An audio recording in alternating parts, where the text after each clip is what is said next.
حضرات گرامی، اب آئیے تقریر ہی پیش کرنے کے لیے ساتویں مزاحم کی حیثیت سے ارشاد عالم ارریاوی متعلم عربی پنجم کو دعوت دیتا ہوں کہ موصوف تشریف لائیں اور تقریر پیش کریں۔ موصوف کے تقریر کا عنوان ہے ہندوستان میں مسلمانوں کے حالات۔ السلام علیکم ورحمۃ اللہ وبرکاتہ۔ نحمده ونصلي على رسوله الكريم اما بعد۔ معزز و مکرم اساتذہ کرام، سامعین اعظام اور حضرات حکم صاحبان، آج میرا موضوع سخن ہندوستان میں مسلمانوں کے حالات ہے۔ موضوع طویل اور دل خراش ہے، سمجھ میں نہیں آ رہا ہے کہ میں اپنی بات ہندوستان میں مسلمانوں کی عظمت رفتہ سے شروع کروں یا 1857 کی ناکام بغاوت سے آغاز کروں۔ ایک طرف ہندوستانی مسلمانوں کا تابناک و شاندار ماضی ہے تو دوسری طرف تاریک و المناک حال اور غیر واضح مستقبل ہے۔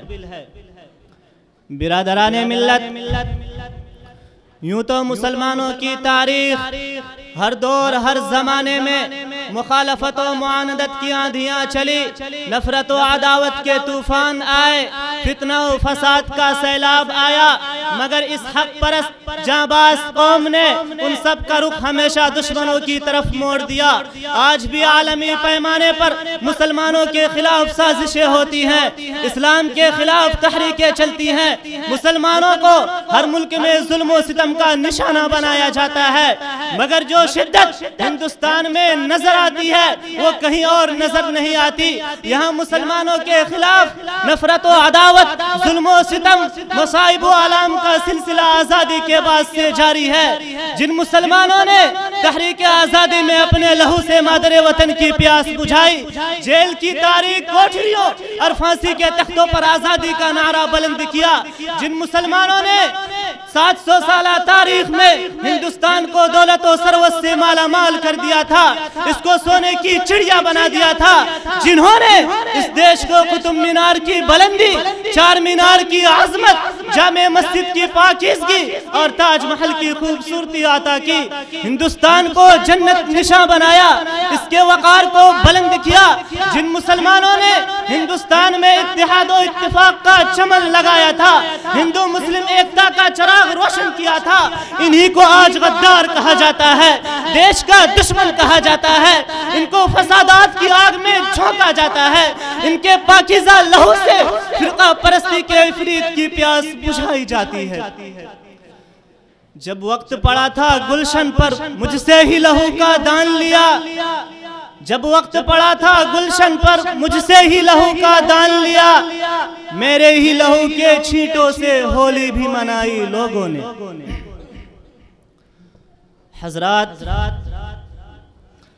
مگر آج مٹھی بھر فرقہ پرست اور تنگ نظر افراد مسلمانوں سے وفاداری کا ثبوت مانگتے ہیں۔ وہ بابر کو غاصب کہتے ہیں، اکبر کو غاصب کہتے ہیں، مسلمانوں کو بدیشی کہتے ہیں۔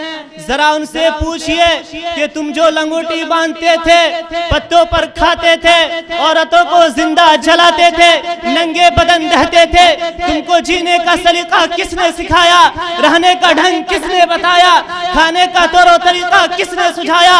ہمارے ہی ٹکڑوں پر پلتے ہو اور ہمیں ہی آنکھیں دکھاتے ہو۔ کبھی تم نے ایک قطرہ خون بھی وطن کے لیے بہایا ہے؟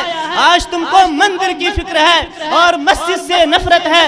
یہی مسجدیں ہیں جن کی بدولت تاریخ نے تم کو جانا ہے، یہی مسلمان ہیں جن کی وجہ سے تم مشہور ہوئے۔ تم ہندوستان کے دوست کب سے بن گئے؟ تم تو جمہوریت کے قاتل ہو، اتحاد و اتفاق کے اس گھر میں آگ لگانے والے ہو۔ مسلمانوں، یہ مٹھی بھر فرقہ پرست تمہارے دین کو ختم کرنے کی باتیں کرتے ہیں، تم کو پاکستان بھیجنے کی باتیں کرتے ہیں۔ ذرا ان کو بتا دو کہ یہاں کے ذرے ذرے پر تمہاری پیشانیوں کے نشان ہیں، یہاں کے چپے چپے پر تمہارے قدموں کی چھاپ ہے۔ یہ گنگا جمنا تمہاری پاکیزگی کے گواہ ہیں، تمہاری اولو العزمی اور جاں بازی کے گواہ ہیں۔ یہ دیش تمہارا ہے، یہ ملک تمہارا ہے، تمہاری رگوں میں اسی کا خون دوڑتا ہے، یہیں کی سرزمین سے تم اٹھے ہو۔ مسلمانوں، یہ تو تصویر کا ایک رخ تھا۔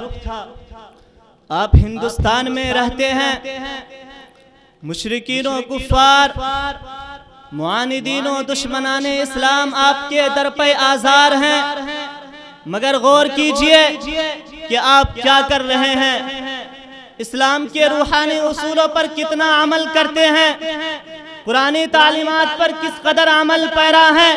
اگر حساب لگائیے گا تو یہی نتیجہ نکلے گا، ہمارا اسلام سے 1% بھی تعلق نہیں، ہم گفتار کے غازی ہیں، کردار میں کورے ہیں، دعویٰ کرتے ہیں مگر عمل کچھ بھی نہیں، اور اس کے باوجود چاہتے ہیں کہ خدا کی رحمت نازل ہو، ہم کو مصائب سے چھٹکارا ملے، فسادات سے جان چھوٹے۔ تو سنیے اور غور سے سنیے، جیسی زندگی ہماری ہے اور جیسا عمل ہمارا ہے، اس صورت میں ہم کو سکون نہ ملے گا۔